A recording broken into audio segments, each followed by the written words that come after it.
Good morning. This is Patrick Lee. It's time for Midweek Motivation Live. We'll be back right after this.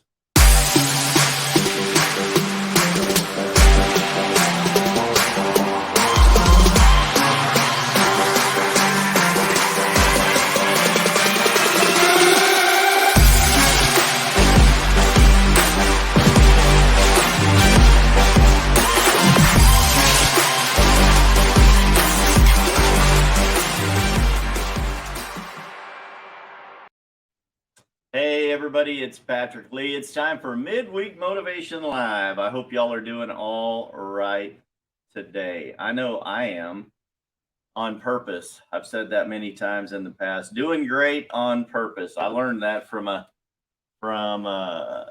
Tim Story, actually in a teaching he did one day. He said I was walking down the street feeling fine on purpose, and I sort of adopted that. And we've talked about that in the past. You get to be in charge of how you feel. And the one thing that I've learned about feelings that I'll share all of y'all repeatedly is feelings only tell you what you feel. So you're in control of those. I get up in the morning happy and I tell myself it's going to be a great day, and I don't allow anyone to change my mind all day. And that's how I choose to have a good day. I have a good day on purpose, and things do happen. We're going to talk about emotional health today. May is Emotional Health Awareness Month, and we have touched on this subject in the past. Many of you that watch the show regularly may remember, and at least once a year, I will come through, and probably a couple times a year, and we will talk about emotional health because part of this, the show, the theme of the show, right? Talking about emotional health. I want to motivate you to have success in every area of your life. And some of these topics can be inspirational, some of them can be motivational. And I've said many times in the past, motivation will only carry you so far. It will carry you a little farther than inspiration. Inspiration is a thought or a process that you are inspired to think, but inspiration only lasts for a short time and it is fleeting. Becoming motivated by that thought or that inspiration then carries you forward to actually do something with that thought. So I believe that the next step past even motivation is preparation, right? There's no escape or no excuse for not having proper preparation. Good morning, people already watching, tuning in from all over. I was teasing my daughter yesterday about another previous show that was on TV. Watching live locally near you and around the world. So we were teasing yesterday about the show.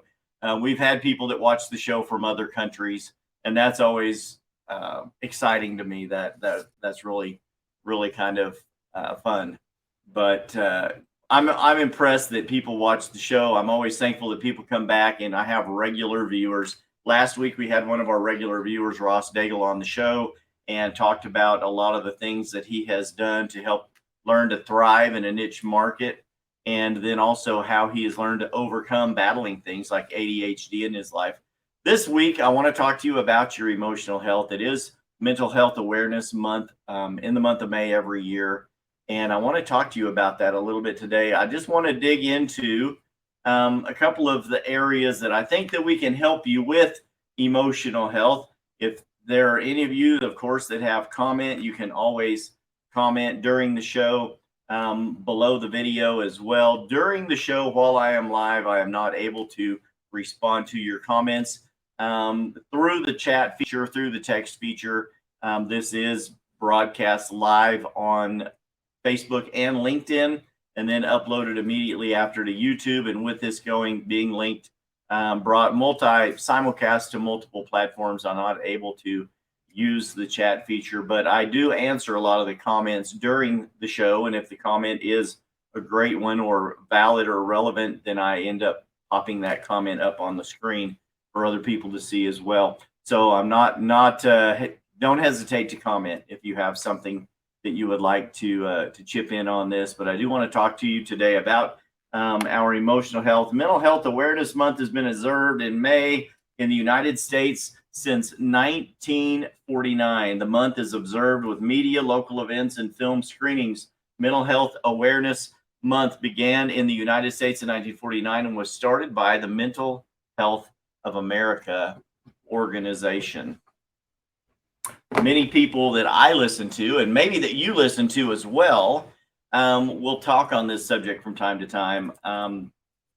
Ed Milet, Lewis Howes, man, numerous people, Tony Robbins, Les Brown, a lot of people that I've listened to in the past, of course, have talked on the subject, and a lot of other great names throughout the last few generations of people have talked about mental health. But here in the last 5 to 10 years, especially, it has become more and more of a prevalent topic of conversation in our country. As the world continues to grow, our country continues to grow. We continue to be pulled in multiple directions by our friends, by our colleagues, the people that we work with, by our churches, and by our politicians. We are pulled emotionally in many, many, many directions. And without proper mental health, that can be very detrimental to our lives and our lifestyle, right? So I think it's important for us to continue to come back to this subject. I like to think that I am pretty emotionally healthy. And part of my emotional health actually is, part of that regimen is talking to you guys every week. And the things that we discuss, the people that I go out and listen to, help continue to keep me grounded in this topic and in my own emotional health. I learn to create boundaries. I learn how to speak better with people. I learn how to control relationships better. And we're always talking about these subjects on the show, in business and in life and in your spiritual life. But the main impetus behind this topic today is a verse that I've been very familiar with in the Bible for years. And it says, "Brethren, I wish above all things that you prosper and be in health, even as your soul prospers." So I believe that mental health and physical health are very important. We can always do better in our physical health, right? Many people jump into increasing their physical health to the point that they start ignoring their emotional health. You will also find many people that start diving into chasing after the prosperity part of that verse or that message, and they spend so much time chasing financial success and becoming fiscally healthy that then they ignore both emotional health and all of the other types of health, their physical health. Many people get so busy chasing money that that they totally ignore their physical health and end up having a heart attack and dying at a young age. None of us want that to happen, right? So let's talk about it today. Self-discovery, the first topic I want to talk to you about.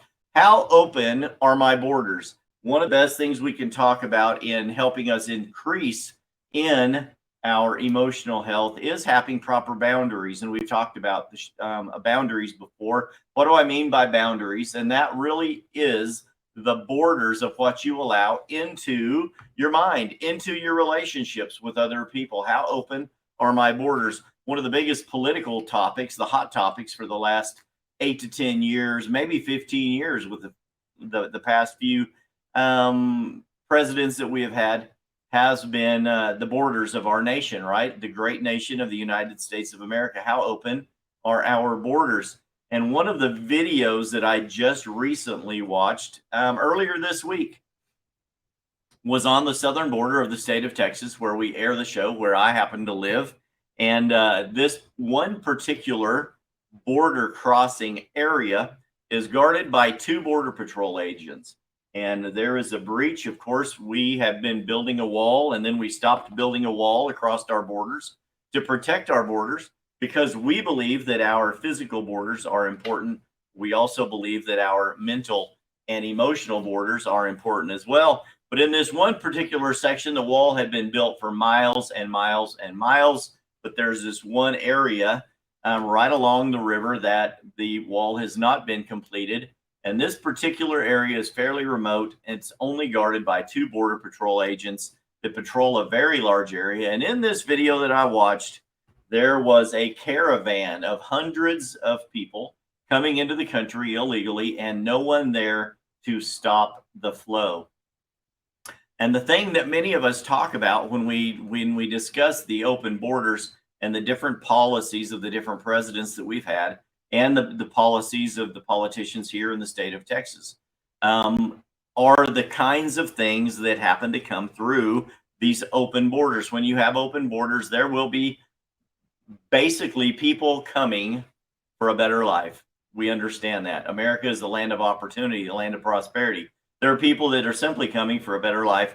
There are people that are coming here to run from incredibly dire circumstances where they are.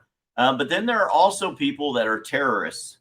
There are people that do not have your best interest in mind. There are people that actually have very, very harmful and detrimental actions and thoughts towards the country that they are actually coming into.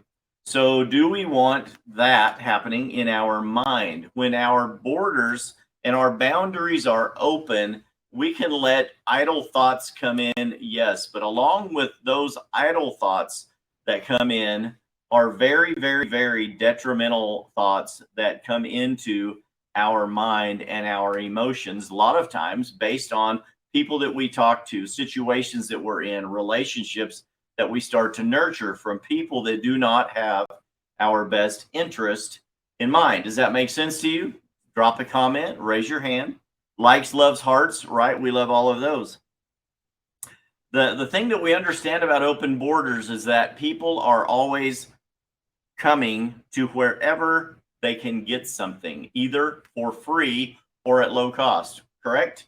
I have been a friendly guy and a hard worker and a good friend to many people for years, to the chagrin of my wife, who says, honey, you need to spend some more time at home. You can't help everybody. Because I used to think that if I ever said no to someone, that meant I didn't like that person or I didn't want to have a relationship with that person. And it was simply not true. I have a truck, so I like to help people move. I like to hunt. I like to run around. I like to hang out with people. Yes, but everyone would know that, hey, if you ask Patrick Lee, the answer is always yes, right? And that's one of the things that I've had to learn to start to control that border. I had to put a border agent, a border guard on that spot of my life to where that controller, that agent I have put over that position in my boundaries, in my mind, and we'll discuss, okay, what is the gist of what this person is asking me to do? What will be the results of what this person asked me to do? And why am I thinking that I want to help this person? Do I go back and judge that person? Not necessarily, but I go back and have to rethink the motivations by why am I being drawn to say yes? Or why would I be drawn to say no? And I have learned to say no more often than yes lately, not because I don't want to help people, number one, but number two, because people understand that the more often you say yes, that word goes around like wildfire. And then you're the person that everyone asks for everything. And your resources dry up quickly and go away. And the things in life that are important to you fall by the wayside. People leave your life. People that are important to you leave your life when you're so busy helping other people who simply want something for free and are not bringing something back into your life. Does that make sense? I sure hope it does. The people ask themselves, what things can I get from you? What things can I get from Patrick? What things will Sal say yes to? What things will Cody say yes to? Terry, what kind of things will Terry say yes to? What things will Christine say yes to? And if we can get something from them, whether it's money, finances, emotional health, can we bounce ideas off of them? Can we draw on their emotions to help uplift our emotions? Maybe. Maybe that's a good thing. Maybe it's not, right? So that's it. Number one, self-discovery. How open are my borders? And for the sake of your emotional health, I would recommend all of you take a hard look at your emotional borders, your boundaries. Have an assessment, do an assessment on those boundaries. And if you have areas where there is a huge breach in your boundaries and people are coming through regularly in that area and asking you to deplete your resources on them, you may need to take a second look at that. How open are my borders? Number 2, we listen to everything with 2 voices, not 1. It said that we have 2 eyes, 2 ears, 1 mouth for a reason. We should look at everything and listen to everything twice as often as we speak about something. And that's one of the things that I have learned through the years to try to be more aware of. Listen more, look more, pay more attention to what you're seeing and what you're hearing. But what does it mean that we listen to everything with 2 voices? Our ears hear everything that we hear, right? If you have good hearing and you're listening to a speaker, you're hearing what they're saying. You're listening to a family member or a friend, someone you have a relationship with, and you hear what they say. But as soon as you listen to what they say, your mind immediately starts talking to you as well as it interprets what they say. And many times the thing that you hear gets deciphered or translated into something that is not at all what the person was saying. This is most evident in a text message. Text messages are horrible. We text a lot.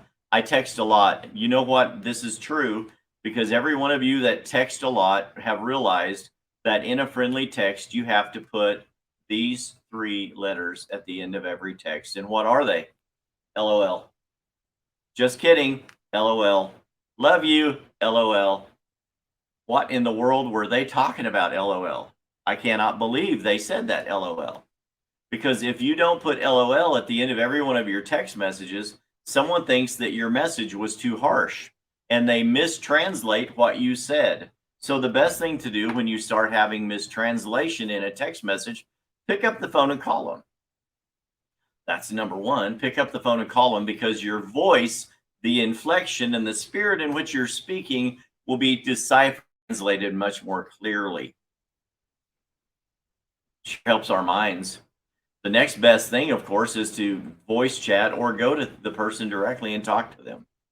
Because we listen to everything with 2 voices. When you're talking to someone in person, not through a text message or sometimes even an email, those messages can be misconstrued, taken so far out of context, and you don't know the meaning. So we listen to everything with 2 voices. Not everything that you're hearing is what someone is saying. That's incredibly important if you're trying to develop good relationships with people. So remember, when you're listening to someone, listen to that person, hopefully in the spirit in which you're speaking. Everything that you hear doesn't have to be taken out of context. And as you learn to do this, you will learn to train your brain, your emotional person, the person inside of you. If you automatically think the worst about every conversation that you get into, you're always going to be taken advantage of. Someone always wants something from you. Then you have a preconceived notion about what they're saying, and the voice in your head automatically turns everything they say into negativity. Am I right or am I right? Come on, people. Drop a comment. Tell me I'm not telling you the truth right now. I'm telling you the truth. And I am related to these kind of people. I am friends with these kind of people. And I have learned that I have to create boundaries with these people and then train my brain to not automatically respond in a negative way. Ross, I ate all the corners. Thank you, Jason. Love you, brother. My brother, man.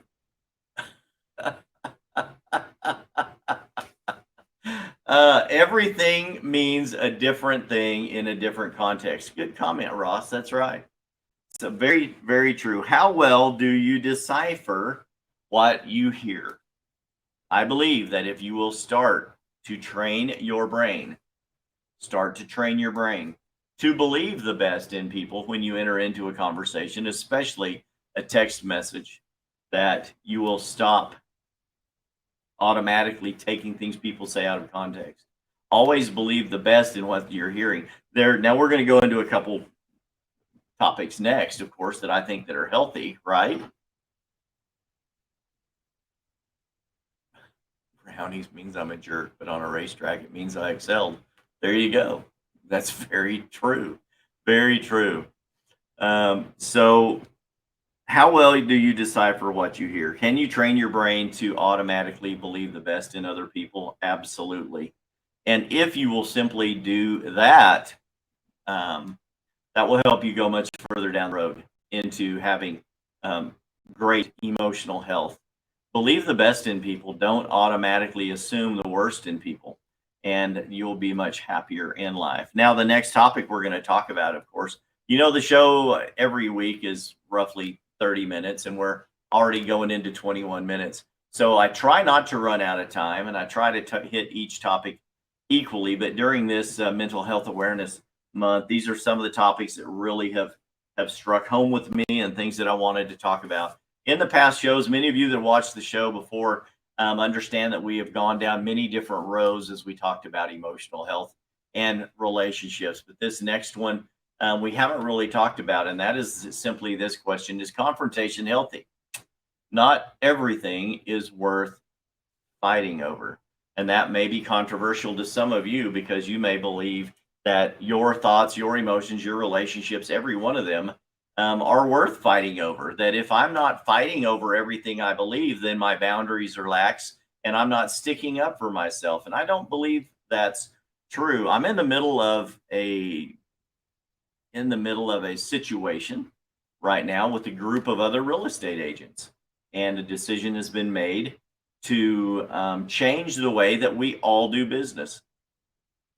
And that decision does not sit well with those of us on this side of the aisle, and it sits on pretty good with some people on the other side of the aisle because it benefits them and their business.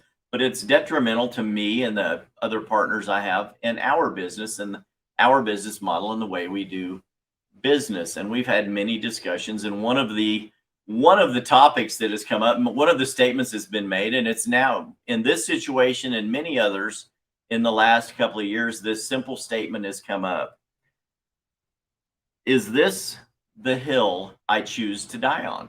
What does that mean? In war, one of the things that we used to do all the time in war was take the next hill, right? The Battle of Bunker Hill, many of these movies you can remember, Hamburger Hill. In wartime, people get behind a hill, and one side of the enemy's behind a hill, and they'll have their armaments, and it'll be fortified on top and all of their weapons. And the only way to defeat these people who have the upper hand is to take the hill, right? And many people would say, is this hill worth dying on? Is this the hill I choose to die on? So I would ask you, when it's time to confront somebody about an infringement on your borders, someone who will not recognize your boundaries, is the relationship with that person the hill you want to die on?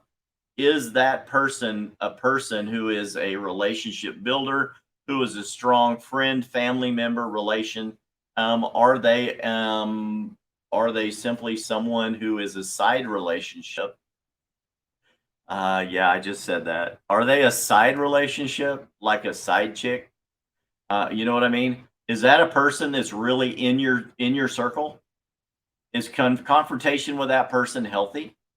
Are the things that they are saying, or the things that they want to do, or the things they're trying to get away from you, are those things worth fighting about? Or is this something that you simply don't need to confront, but simply someone you need to spend less time with and someone you need to walk away from?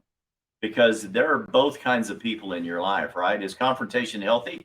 Not everything is worth fighting over.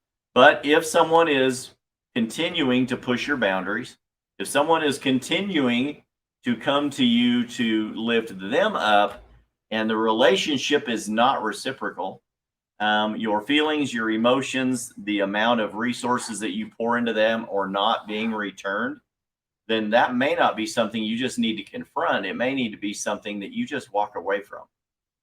And people will look back 6 months down the road and they go, wow, why does Ross not answer my phone calls anymore? You know what I mean? If someone's texting, thank you, Pastor Frank. I love that. If someone's texting Pastor Frank and Pastor Frank doesn't respond after a while, they're like, hey, maybe Pastor Frank's not interested in my drama. Know what I mean? And maybe you'll learn that that person's boundaries have eliminated you. You walked up against a border, and instead of hitting the breach in the border, you walked straight into the border wall. Know what I mean? You walk straight into the border wall. The border control agents are patrolling it. You're guarding it, and they're not getting through anymore. But you didn't have to confront them. You simply stuck to your boundaries. And that's healthy for you. You didn't have to waste your emotions on a confrontation, right? Every hill is not the hill you need to die on. I don't know if I can say it any better than that. Great book about boundaries by Henry Cloud. Let's thank you, Jason. We'll throw that up on the screen. Maybe people need to check that book out and get it on Audible. Buy it on Amazon, put it on your Kindle Fire if you still have one of those. Any device that you read on, maybe a great book recommendation. Thank you, Jason. And the last thing I want to talk about before we finish up today is this simple thing. You have emotions, but you do not have to be controlled by them. And your feelings are not emotions. What do I mean by that? You have emotions. We are emotional beings, right? As humans, we have emotions. And what are, start naming off some emotions, right? There are many emotions. Fear, anger, happiness, peace, contentment. Pastor Frank says, yes, setting up healthy boundaries was a game changer for my life, family, and ministry. Absolutely. You are, I'll just say this publicly, Pastor Frank, you are a sweet man. You're a firebrand for the gospel and a sweet, sweet person. Full of love. You exude love, you and your wife both. But when you do that, and I was for a long time, maybe I still am perceived, perceived the same way. I like to think I'm a sweet guy, but the nice people are taking advantage of the quickest, because you want to say yes to everybody because you truly love people.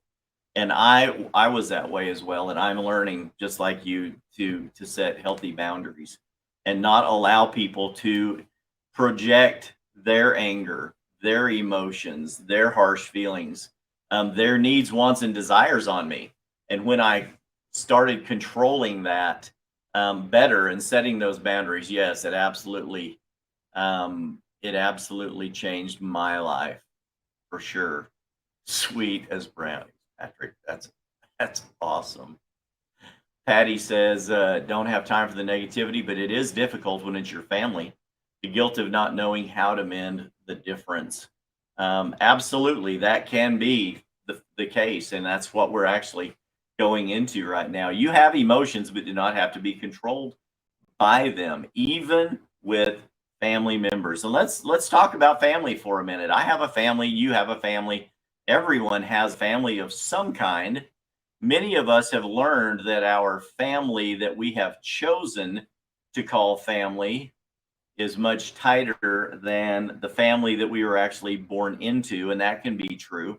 But what does family mean, right? Let's just talk about family. What is ohana? What is family? You can be born into a family, but if someone doesn't treat you like family, are they family? If you are excluded from the body, are you still part of the body? If you cut off your little finger from your hand, and that little finger no longer gets nourishment, that little finger no longer gets blood flow, it no longer has feelings.